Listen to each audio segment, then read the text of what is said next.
Welcome to the program Power to Unite with Elvira. For the past several episodes, you can see we encounter and interview several diplomats, several chefs, several bishop and cardinal. So this year, this time, we were very lucky here in Phnom Penh because this is unbelievable, but I'm very proud. It's an honor for our country to be able to interview a Ramon Magsaysay Awardee last year in the Philippines. Who is he? He is none other Mr. Youk Chhang. So what we are talking about, you wait for it because it's a beautiful life story. We are united in love. God loves us. Love is so powerful. So we will see now what love can do to bring different countries together. And all of us have this mission.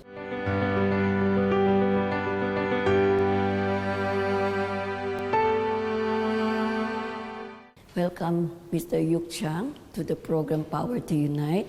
And I would love to say thank you so much for giving us your trust, your time, your effort to be interviewed today. I know you are a very shy person and you feel you don't deserve the award given to you, but I think it's really a great honor for the Philippines to recognize somebody who did so much for his country.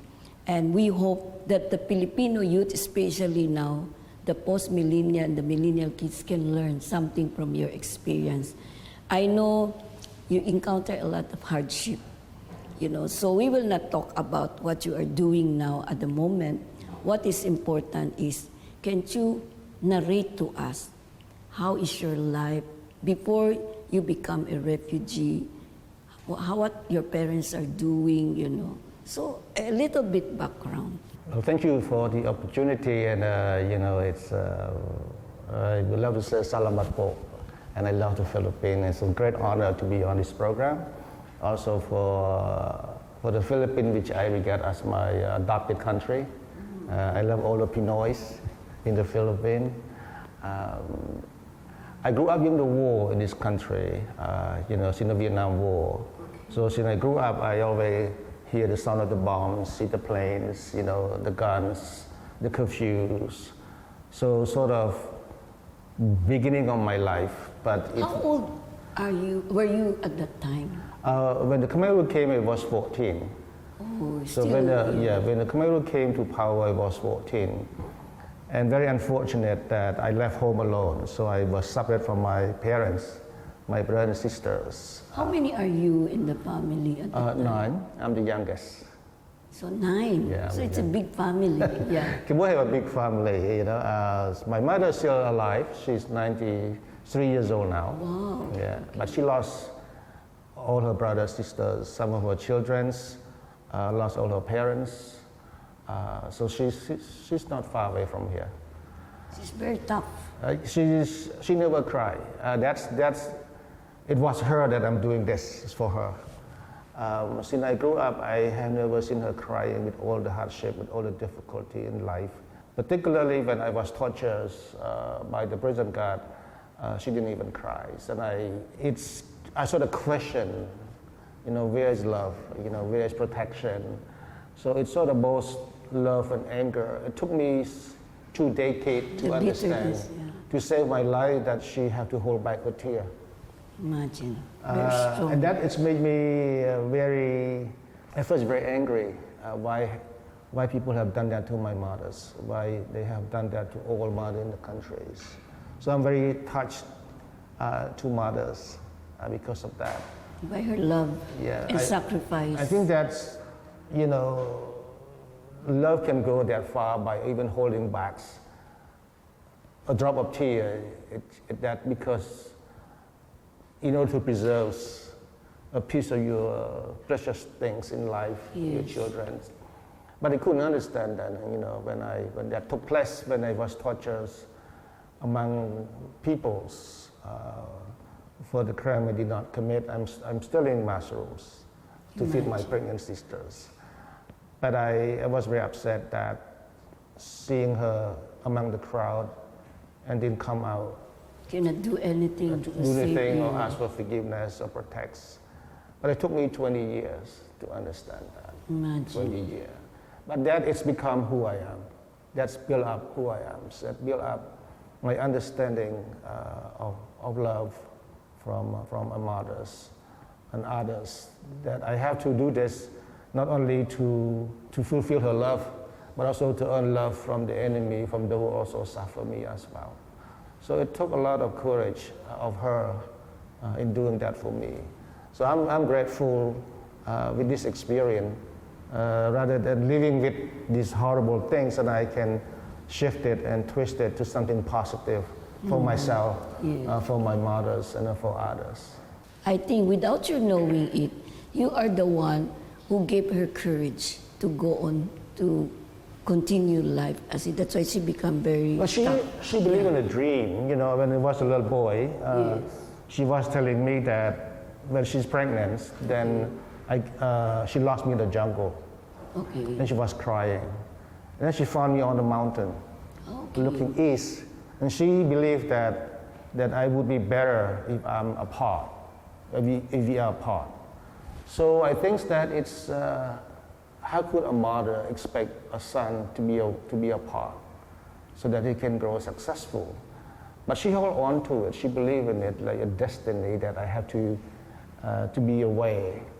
So when the Vietnamese came, the country was chaotic. So she actually sent me to the border for education. She believed in education.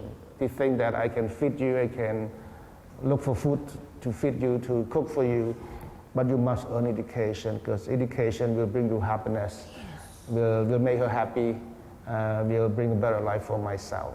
So I left to the border at the age of 16 or 17, alone, to the border of Thailand, and ended up living in the camps for several years. You know, I was very young to understand things around. But in 85, 86, I was accepted and was sent to the Philippines. You know, that's where life changing that occurred to me. I think had I been living in Thailand all the ways, had not been through the Philippines, it would have not been so much different. Because when I arrived in the Philippines, I remember I took I think Northwest Airlines or something. We were greeted by Catholic Migration Commission teams in Morong Bataan, and took the bus. And I remember the road was zigzag like this. Road, you got dizzy. But then, you know, soon after we arrived, there's no barbed wire, there's no military, there's only priests, churches, and people will give us potatoes and corn. And I still remember they called us my friend. And I was so flattering, like, you know, like this is heaven, you know, and it's so free. I didn't know that Philippines that was poor, but I thought it was so rich having this potato shell with me. I thought it's like, you know, it's food from heaven. So I was very grateful for that. And in the Philippines, it just gave me so much of hope and refreshings, prepare myself for today and also for the futures. And How many years did you spend in Morong? About a year. You went to the about a year. Because that's a transit. Transit, yes, by a year. We will continue our beautiful conversation sa pagbabalik ng Power to Unite with Elvira.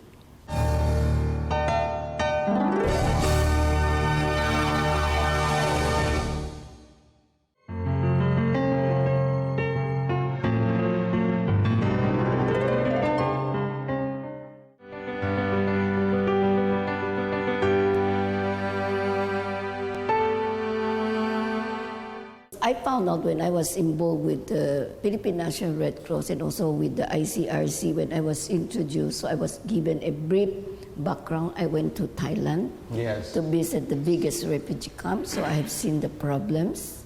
As a refugee, I saw the pain, the psychological impact, which will be very difficult to heal. But you know, in the Philippines, it's refreshing. Yeah, When you but arrive in the there, Philippines, it's quite different. It means so much to not just only to me, but almost everybody, who went through the Philippines. It was like, even today, you know, when we heard some problem, we always come together, send the money to help the Philippines with typhoon, things like that. Typhoon Haiyan, without asking. I think that people don't realize that people have so much to give, more than money, power that can be compared. And that's my experience in the Philippines. And I think that in the Philippines, people tend to be like equally, treated. Doesn't matter the color of your skin, your ethnicities, your background, your social status. People just, just so freely. In the Philippines, you sort of like have a chance to put the past behind and prepare yourself. So that Philippines take all the suffering, all your suffering, and you left it in Morong. Then you start a new life, into the future, and you return and visit them, and they're still there. Actually, one of my English teachers got married and still live in Morong Bataan. Oh, okay. I visited her last year. For me to go there, I want to be a proud son of my adopted mother. Yes. That's the whole idea. Okay. I don't mean that I don't like the award. Of course, I'm honored by the award, but I want to return home and proudly tell my brother, sister of the Philippines, and my adopted mother that I'm somebody for the family, to be honest. So I told Mrs. Abella, one condition, if I have to go in person, you must arrange a trip for me to the camp. And she agreed, actually. We also found people who work there that can join me as well. So the whole buses of people who worked there 20, 30 years ago through Facebook, we managed to find them. So it was a great trip, and I think that I fulfills an obligation as a proud son to my adopted mothers in the Philippines. I want her to know that I never forget her, so that she fed me, she gave me corn and potato. Here I am, and I want to honor her. Now that your process was successful, you were in America, you stay with your relatives, so how is your life there? In America? Where did you stay? New York? In Texas. Texas, yeah. I was a little bit, I was not young, I was 18, 19 already. So I had to struggle with a new life in America, go back to school. But I always remember my mother's advice, go back to school. So I was struggling with school and graduate, things like that. But I always want to come home because my motherland never left Cambodia. And I actually returned to Cambodia for the first time working for the United Nations election 1992. First time I returned to Cambodia, so I met my mothers. But the country was still at the difficult time. Times, yes. It's still a civil war among all the Cambodian faction. And my mother was worried about my safety, so she sent me back to the state again.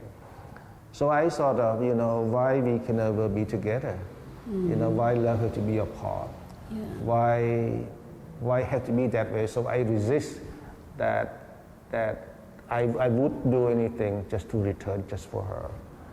So when I look through all her life experience, one of the most difficult, perhaps one of the most happy time for my mother was during the most difficult time in the Khmer Rouge time. Because during the Khmer Rouge time, she was everything to us. We grew up in the city, we don't know how to cook, we don't know how to catch crab, we don't know how to survive. My mother was everything. My mother she had no education, actually. Okay. She's a peasant girl, but her love is just more than anything that shines. Yeah, shine more than anything else. She knows how to tell the times by looking at the sky. She knows when it's going to rain to protect us from being, hit by the rain. She knows how to get the roots of potato to cook for us. It's a gift. And when we were sick, she knows how to get the bark of the tree to heal us. She was everything. And I think that's perhaps one of the most happy time in her life, to be someone that we look up to her as a mother rather than look up to her fathers. She's really a wonder woman, for all of you. Without her toughness, without her life being, that's why when the Khmer Rouge, she has to endure the pain in order for all of you to survive. If she resists, maybe all of you will go away just like her brothers and sisters. That's why she knows what to do. She's a very, very courageous woman. But it's upset me because she's a person. Why she never cry?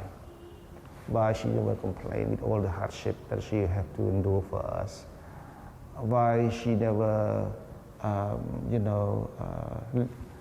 a good life?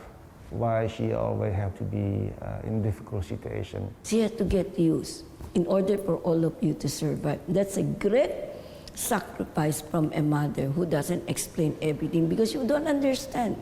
But for her, she has a reason in order for all of you to survive. You know, with that, Yeah. I want to build up myself so that she can Be proud. be proud, be happy, and that the value of her love for me, that's all I need. She doesn't need anything from me, even today. But I think that the love that she shown us, it's I think bigger than the ocean. I mean, as in the Bible have said in the, in the Psalms chapters. So when she found out you finished your education based on what she dreams of you, she must be one of the happiest mother. That's not true, you know, it's kind of funny. At one point, one of the reporter, actually CNN, Christian and Manpo, Yeah, Manpo. want to speak to her. I said, please, don't bother my mom. She's a peasant girl. She doesn't know anything. But she insists. So I said, okay, talk to her. Like this, she asked similar question to you. This is her question to my mother. You must be proud of your son, that, with all this success or all this effort that he has made for the country. You know what my mother said? She said she's happy that I'm safe. Yeah. That's how she responded. And she was like, So innocent. She said, I'm happy because my son has food to eat and he have clothes, and I'm happy. She didn't get it. She didn't think all these things as something that she may have wanted me to do for her.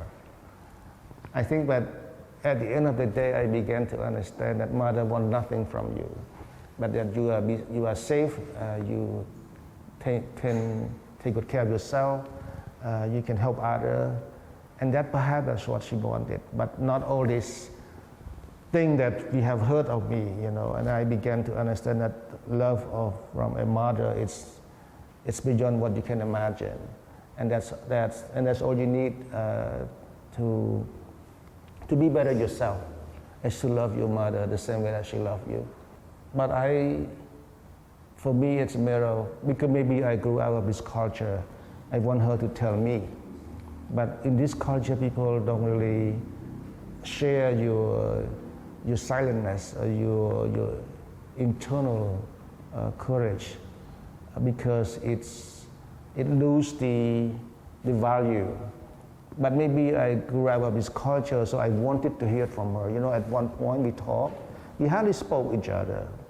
I asked her, because when it was torture, there's among all, many people were watching. It was a crime that a young boy picked up mushroom from the rice field. It was a big crime, so we were watching. And then I asked her, were you there among the crowd? You know what was her answer? She said I was late. She doesn't want you to feel. So should I question her or should I stop? Because I was blurred whether she was there or not. But according to my research, that you cannot say no to the high up order for such an event. But she must have been there. The entire village have to be there. Otherwise, you can be executed. Imagine. But her answer that she was late. Because she doesn't want you to feel more suffering, more pain. But anyway, our conversation is really very interesting, but we will continue sa pagbabalik po ng Power to Unite with Elvira.